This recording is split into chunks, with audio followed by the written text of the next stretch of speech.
First, the government said butter was bad for your health. Now it's good. Same for whole milk, eggs, the same fate. The House meeting today on new dietary guidelines. Radio host David Webb, Dr. Marc Siegel, both joining me now for what I assume is going to be a spirited debate. Welcome to you both. Great to see you. Good to see you. So, okay, how do we know? I'm going to start with you, Dr. Marc. What's good for our health? What's bad? Why is Congress involved? Well, where I'm going to agree with David Webb, who hasn't said this yet. He doesn't think the government knows. The government is not the answer to what's good for you or bad for you. Let's start with that.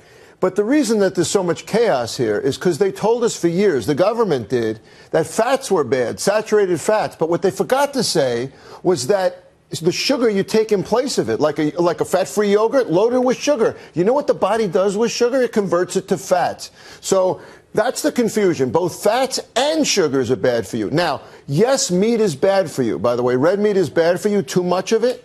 But, of course, the agriculture industry is up in arms. The meat industry is up in arms over the fact that the government is trying to legislate us away from having meat. That's not going to happen. I prefer an approach, more fruit and vegetables, more exercise, more fish, a Mediterranean diet. Get people to do that by getting them to behave differently. All right, guidelines are not going to work. They don't work. One last thing, they don't work on the school lunch program. $16 billion kids are leaving veggies on the plate. I know, but in fairness to the kids, I love veggies. I eat a ton of veggies. Right. If you go into any school cafeteria, I guarantee you're not going to want to eat those veggies. But, David, you're saying okay, the government... One, we agree on a number of things. Government, you have lobbies. The doctor just talked about that, and he's the trained physician. I'm the common sense guy.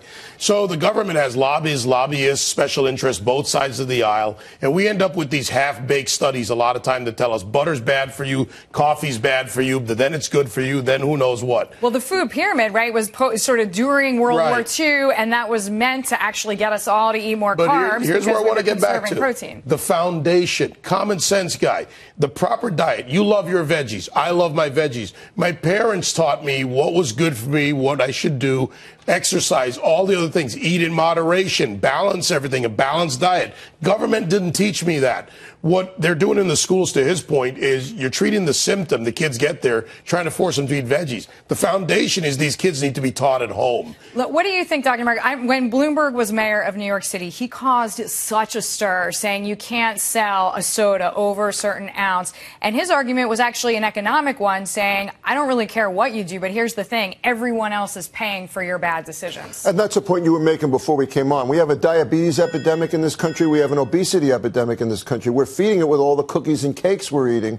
And so the government does have a responsibility to set out guidelines. If taxpayers are paying for everybody else's So we health want, and by the way, these guidelines are not mandatory. They're not going to force you not to eat red meat. But they do affect the way people behave and what companies and institutions For sure, but I also don't want, here's where we may disagree. I don't want a government saying it's okay to have red meat every day of the week. We need some guidelines that are in keeping with common sense. Right. And they should include fish, and they should include fruit and vegetables. We agree on the balanced diet. There should be a balance. It's, again, back to the foundation. Coffee is good for you in a lot of ways, and they're liberalizing. And I am saved, Dr. Marc Siegel. Coffee is good for you. Yes, it is. I am a saved woman. All right, Dr. Marc Siegel, David Webb. Decreases the risk of cancers. I love it. Just keep talking about that. All right.